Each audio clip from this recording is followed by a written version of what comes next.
jeudi 7 juillet. C'est parti.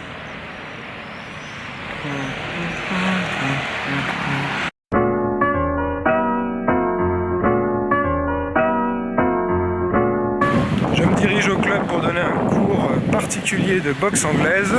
Je viens de voir que John Jones s'est fait choper a priori pour, je sais pas trop encore quoi, mais du dopage. Et donc, main event de l'UFC 200 est annulé. C'était assez marrant de voir la tête de Dana White qui était complètement consterné et enfoncé dans son siège. En même temps, je le comprends. J'ai l'impression que ce combat, il va jamais se faire.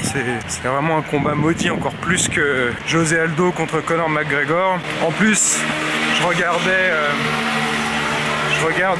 les vlogs de l'UFC 200 et je me disais justement que John Jones il s'entraînait beaucoup par rapport aux autres à l'approche de son combat. La dernière semaine avant le combat, en général on voit les combattants qui font des entraînements assez légers, histoire d'avoir le système nerveux qui va être frais et d'être frais le jour du combat. Et lui on le voit qui fait 3 entraînements assez intensifs dans la journée, qui a une patate de ouf. Moi sur le moment, c'était hier, hein, j'ai pas pensé spécialement dopage, mais j'ai eu peur d'une contre-performance au moment du combat. Et puis voilà, là ce matin en me levant, je vois cette annonce, donc bon, je me suis dit tiens, il y avait bel et bien quelque chose de bizarre.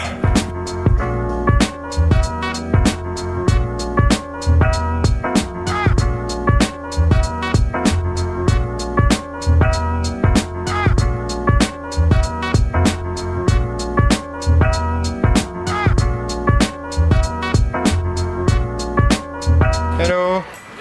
Ça va bien et toi? Je suis avec Antoine Hidrio, combattant de MMA qui s'entraîne à a.k.a. San José, donc dans le club de Daniel Cormier, Luke Rockhold et tout ça. Et donc là on vient de discuter un petit peu de l'annulation du combat de John Jones et voilà, Daniel Cormier, le main event. Et voilà, je voulais savoir si tu avais quelques petits trucs à dire sur ça par rapport... moi là je sais que tu es en France depuis quelques mois, donc tu n'as peut-être pas de contact avec Daniel, mais toi comment tu voyais le combat s'il avait eu lieu? Après moi déjà je suis en tant que fan, je suis déçu, je pense comme tout le monde, beaucoup de monde, c'est que voilà, c'est un combat qu'on attendait. Je pense que c'était la seule défaite de Daniel sur sa carrière, donc je pense qu'il avait à cœur de prendre sa revanche, comme tout le monde avait bien compris aussi. Là, vu la nouvelle qui vient de tomber, pour dopage, apparemment John risque une suspension de le 2 ans.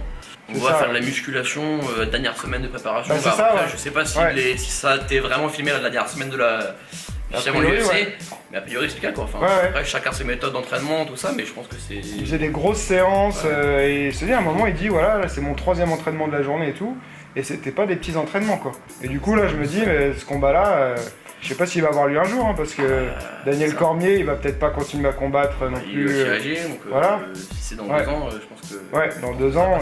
Puis à la vitesse à laquelle les champions perdent leur ceinture à l'UFC, dans 2 ans, même s'il continue à combattre, est-ce qu'il aura encore sa ceinture Après moi, ce que ça montre bien que voilà, Daniel avait un peu raison sur tout ce qu'il dit sur Jones depuis le début. Hein. J'ai rien contre Jones, j'aime bien en tant que combattant, je trouve ça quelqu'un de très bon, qui est très doué, qui a apporté beaucoup au sport, puis là, je pense qu'il a tiré le sport à un autre niveau. Le MMA c'est pas que dans la cage, c'est aussi ce qu'on fait en dehors, et ce qu'on fait en dehors, ça se montre aussi dans la cage. Quoi. Pour être un vrai champion emblématique, il y a d'autres qualités à avoir, et c'est vrai que humainement parlant, et sur le plan de la rigueur, c'est loin d'être un exemple. On avait je pense toutes les sports qu'il ait compris la première fois, qu'il a pris ses erreurs, et apparemment non. Pas le McDo. Je profite un petit peu du soleil. Aujourd'hui j'ai beaucoup de boulot. Je sais pas comment font ceux qui restent toute la journée assis devant un écran d'ordinateur. Moi j'ai vraiment du mal. Là je dois retourner chez moi et bosser pendant pas mal d'heures sur le camp d'entraînement et puis les vidéos de stage, et voilà, donc j'ai des heures et des heures de travail à faire. Je suis assez en retard et du coup voilà, je vais devoir passer beaucoup de temps sur l'ordi et j'aime vraiment pas ça. J'ai besoin de bouger en permanence. D'ailleurs ce que j'essaie de faire, c'est de me lever quasiment au moins toutes les demi-heures pour bouger un peu, m'étirer, mais pas rester bloqué assis comme ça sur mon siège. Je vais répondre à quelques questions sur gregot.com. Alors j'ai Alex qui me dit Greg, quelle est selon toi la durée optimale d'un entraînement en full contact kickboxing et comment le décomposes-tu? échauffement, technique, round, étirement, merci d'avance. Alors la durée optimale pour moi, ce que j'utilise c'est 1h30. Ça permet d'avoir des exercices à la fois d'éducatifs qui vont permettre d'ancrer les bonnes habitudes pour créer les bons gestes et puis d'apporter également un travail technique varié. Donc moi mon cours, on commence par un échauffement articulaire en courant. Après il y a à peu près un bon quart d'heure d'éducatif, travail de déplacement, d'esquive, beaucoup de choses en mouvement. C'est toujours la même séquence que les élèves connaissent par cœur. Après on fait un renforcement de la nuque. Ensuite on attaque la partie technique, donc c'est là où ça varie d'un cours à l'autre. On va travailler parfois, comme c'est du kick-ass boxing, c'est mon style, j'y mets un petit peu ce que je veux, donc on va travailler parfois que de la boxe anglaise, d'autres fois plutôt du kickboxing. Parfois on va mettre les genoux, on peut faire du sanda même si j'en fais moins depuis un petit bout de temps. Voilà, il n'y a pas de restriction. On voit parfois des choses que j'ai vues en combat, en MMA notamment, des choses un petit peu qui sont pas orthodoxes et que je trouve intéressantes. Et puis on termine en général par du sparring ou alors du travail PAO pour avoir une partie un peu cardio-percussion. Ça va durer 20 minutes, parfois ça arrive qu'on fasse une demi-heure de sparring. C'est comme ça que le cours se passe. J'ai Dylan qui me dit « Bonjour, Afushen-kun, en combien de temps peut-on acquérir un bon niveau et avoir une bonne connaissance en Wing Chun, bien sûr avec une bonne motivation. D'après ce que j'ai compris, les arts martiaux sont votre passion. Vivez-vous pleinement de votre passion ?» C'est un sujet qui revient souvent, c'est en combien de temps je vais être bon, en combien de temps je vais être le plus fort. Ça c'est vraiment la question par excellence du débutant et il n'y a pas de réponse. Parce que chacun est différent, donc on peut être très motivé mais pas doué. On peut venir une fois par semaine ou 3 fois par semaine. Et voilà, et donc il y a tellement de paramètres différents. Il y a des gens qui apprennent très vite. Il y a aussi le style. On peut bien se débrouiller dans un style et puis se retrouver sur un autre art martial où là on galère et on a énormément de mal à progresser. Et puis surtout c'est rarement linéaire la progression dans les arts martiaux et les sports de combat.